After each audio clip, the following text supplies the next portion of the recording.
Welcome to the SDA Housing Podcast, brought to you by NDIS Property Australia.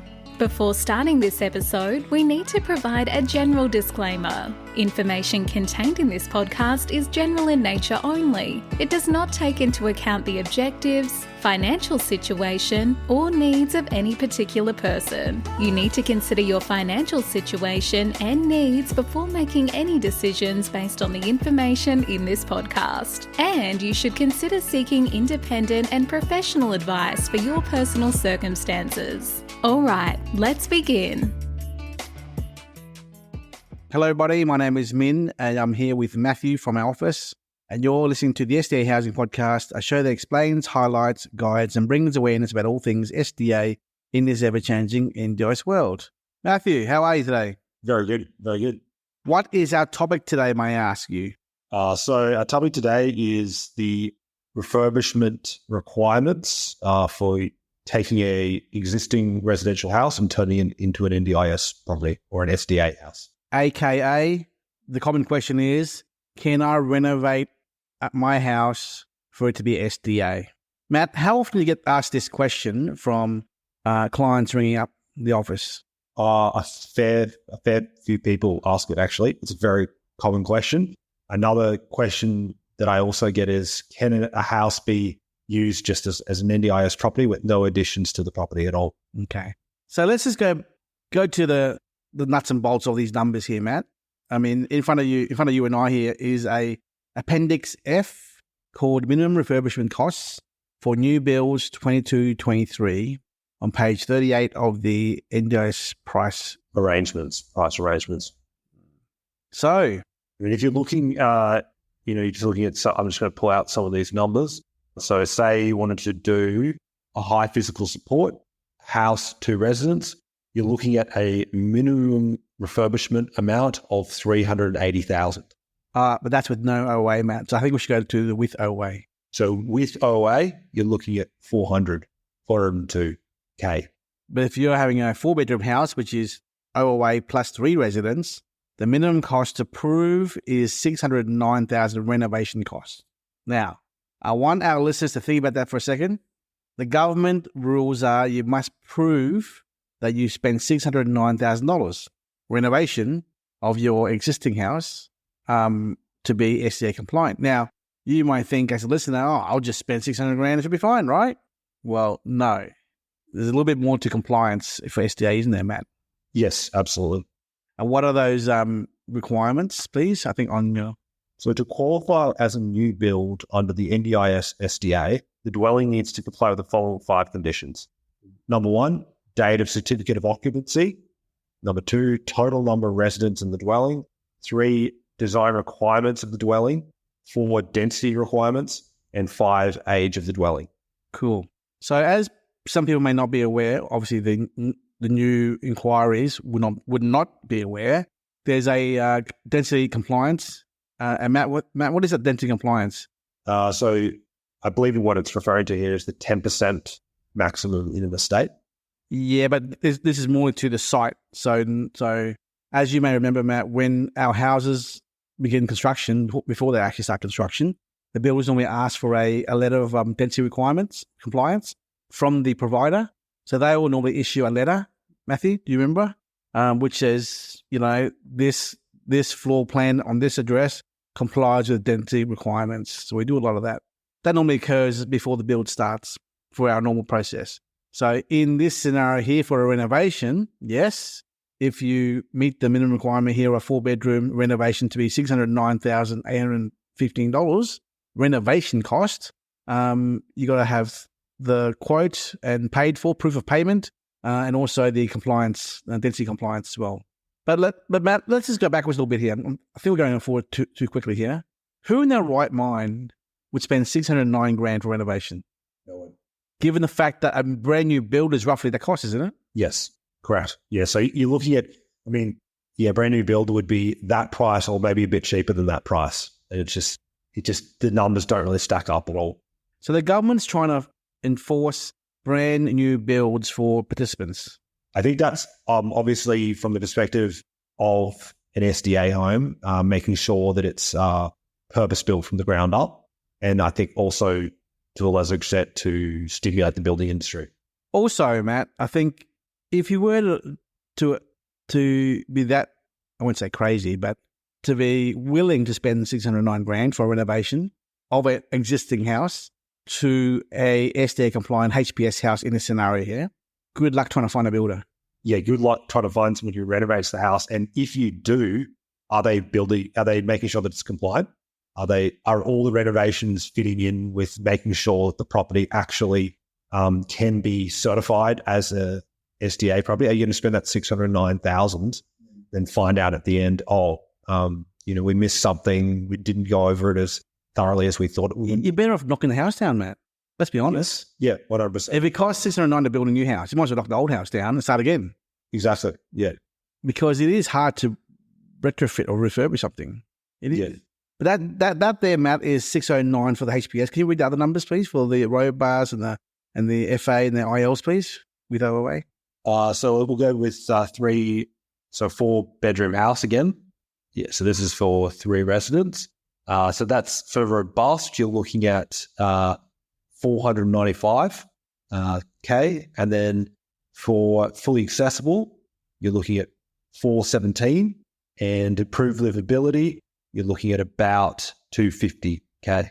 So improved livability is not that bad, but definitely if you're doing HPS, it's ridiculous.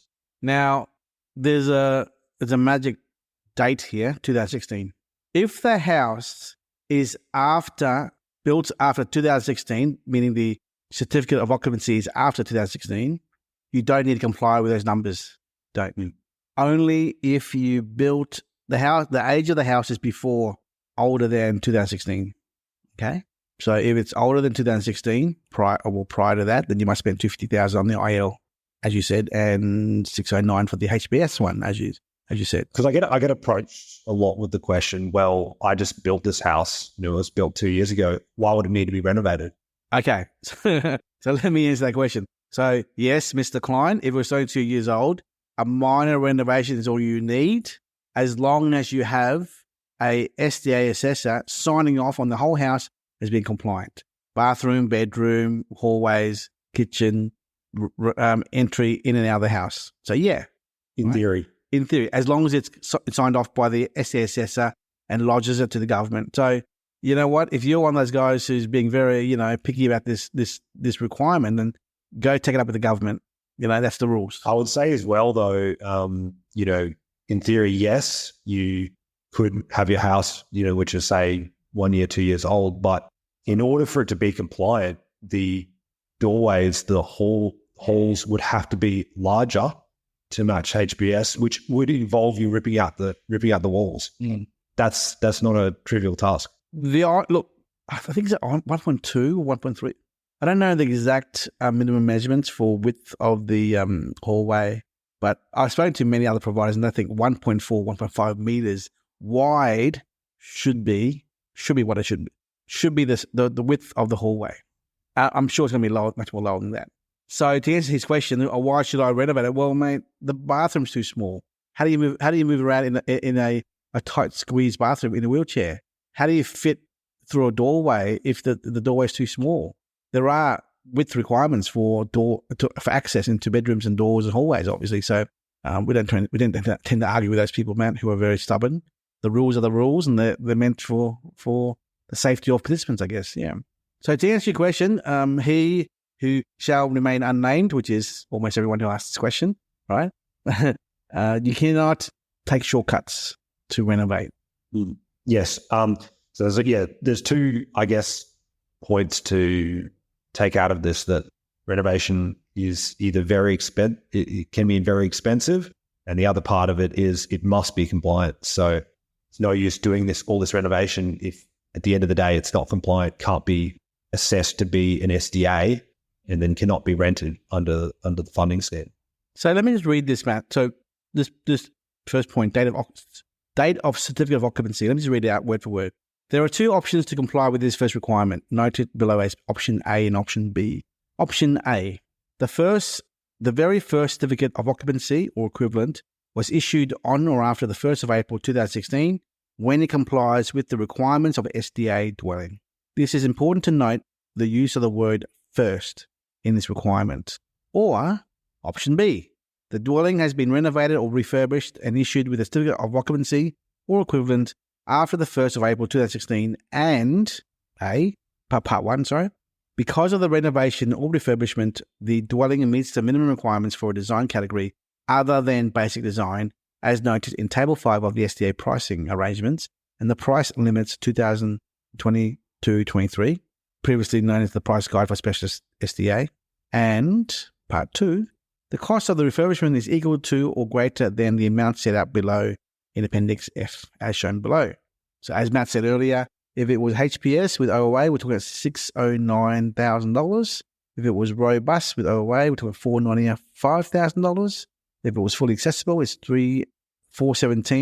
And if it was improvability, $250,000, assuming a 4-bedroom house being carer plus 3 participants. So, and then the next one is the SDA developer will be required to prove that the amount of money listed in the Appendix F, which is these numbers we mentioned, has been spent. So again, no shortcuts. You got to prove payments of all these costs. Now, I think we've pretty much covered those, the basic summary of can it be done? It can be done, but it's not viable. Yeah. Anything else to add, Matt? Not particularly. Just we decided to do this podcast just to raise awareness of this because it's not a trivial task, and most people think it should be. Yeah, but it's not. Look, I challenge anyone out there, go and ring around and try to find a builder who wants to renovate an existing house to be SDA compliant. Like if you were that determined, you have to go hire an SDA assessor and an SDA architect or an access consultant. That's 2. You got to get your lender to approve, your bank to approve all the renovation costs. Good luck doing that. A building certifier as well, probably, to review the paperwork to lodge the council. And then you got to find a builder who, well, first of all, it's hard to find a builder full stop to do a normal new build, let alone a renovation cost. So yeah, I mean, I really do challenge anyone to go out there and find someone who. But I think you touched on it just then for justifying getting a loan to do something like this. It's just, I don't know how they'd value that. Yeah. Yeah. It can be done, but like I said, it depends on the age of the house. If it's, we're in 2023 right now, 2016, 7 years old. So if it's 7 years or younger or lower, then it's possible. But you got to find something to actually do the work anyway. Yeah. Anyway, Matt, I think we're good and done for this topic. It's only a quick little podcast. We hope that you can direct your inquiries from now on, Matt, towards this podcast for them to listen to, rather than getting into an argument with someone. So why can't I just, I thought it was with the argument. Thanks, Matt. Bye-bye. Thanks. We hope you enjoyed this episode. Please make sure you are subscribed and following us so you can keep in the loop with all of our upcoming episodes. We would really appreciate it if you could leave us a 5-star rating, a written review, and to share this podcast with those that could benefit. Until next time, catch you on the next episode.